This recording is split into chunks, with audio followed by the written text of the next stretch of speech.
Alright, so today we're out camping and practicing our primitive fire skills with the hand drill. And wanted to go over some things that makes it easier for me and might help you if you're having a hard time.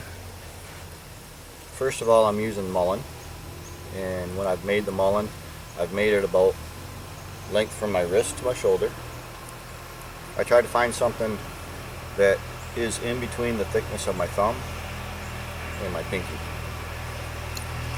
For our board, I'm using some cedar, which is one of my favorites to use. I've got a board down here also made of cedar that I'm using to catch my ash. And I guess one of the things that really helps me is that when I do it, I go from the thin part on top to the thick part on the bottom. So that way my hands are coming down this way instead of coming together where they're it's easier for them to come down.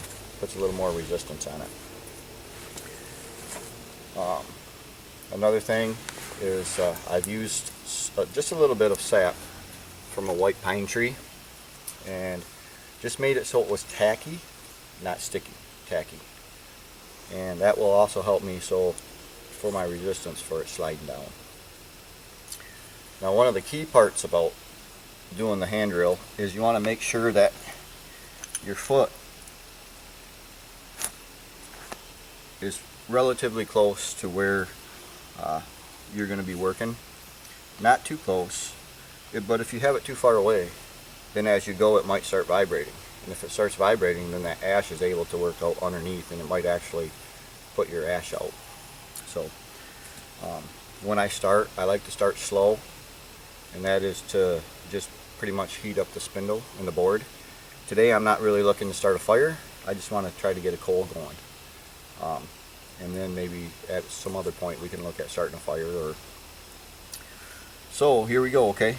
So I'm going to put some down pressure on my foot to make sure that my board is where I want it to be and it's not going to vibrate. And then I'm going to start slow, and as I start slow I'm going to be putting more and more pressure down as I go. Once it starts smoking, I'm going to give her a heck and see what I can do.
Okay, at this point we have a coal developed, and so I'm just going to be careful not to shake it.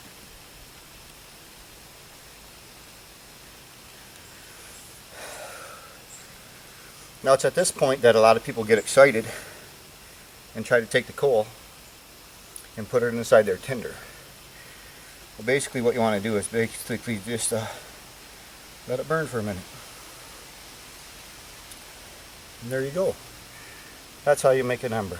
So this is extremely cool. This is the first time I've ever done this, and I wanted to share it with you. So we just went ahead and got an ember going. And during the process of getting an ember going, I wanted to show you.